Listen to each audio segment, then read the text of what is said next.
tornei mais fraca, já não oro mais como antes, já não frequento mais vigílias, já não oro mais nos montes que nem orava antes. Eu mudei, mas Jesus e o Espírito Santo, o Pai, o Filho e o Espírito Santo continua sendo o mesmo.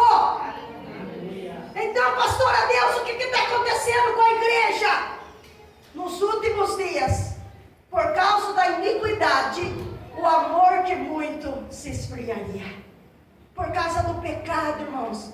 Por causa que a gente está vivendo uma época em que a tecnologia avançou muito. Nada contra a tecnologia, é uma bênção.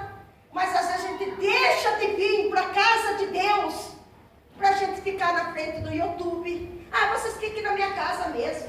Irmão, mas a pandemia já acabou. O vírus está aí, mas não tem mais nada a ver com ele. O nosso lugar é dentro da igreja, porque a palavra de Deus diz no Salmo 122, alegrei-me quando me disseram, vamos para a casa do Senhor. É na casa de Deus, irmãos. É na casa de Deus que Ele vai ordenar a bênção na tua vida. É na casa de Deus que a palavra vai sair do altar para falar no teu coração. É na casa de Deus que você vai receber cura. É na igreja que você vai receber libertação. A igreja é o ponto de socorro espiritual.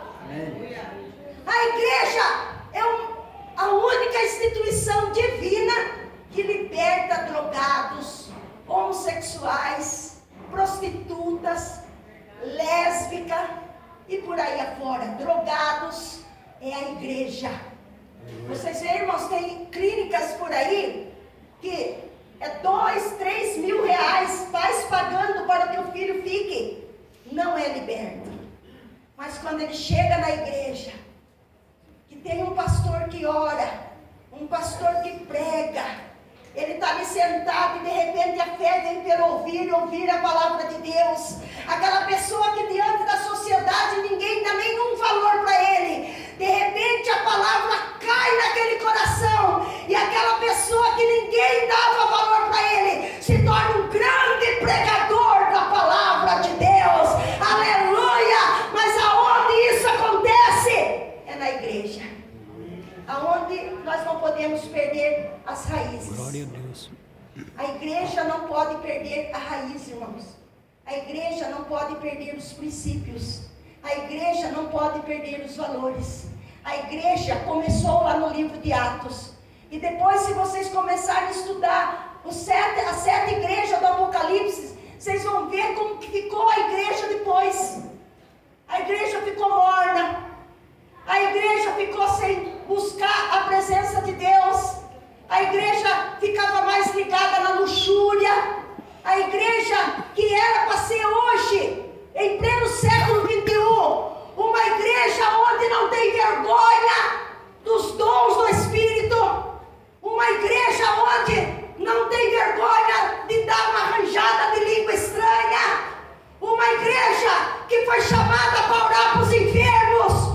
Uma igreja que foi chamada para colocar a mão numa pessoa que está com câncer, repreender o câncer e o câncer cair por terra em nome de Jesus. Uma igreja que foi chamada para ser missionária. Uma igreja que foi chamada para ser evangelista. Uma igreja que foi chamada para orar para os enfermos. Cadê a igreja? Cadê a igreja? Cadê a igreja, irmãos? Cadê a igreja?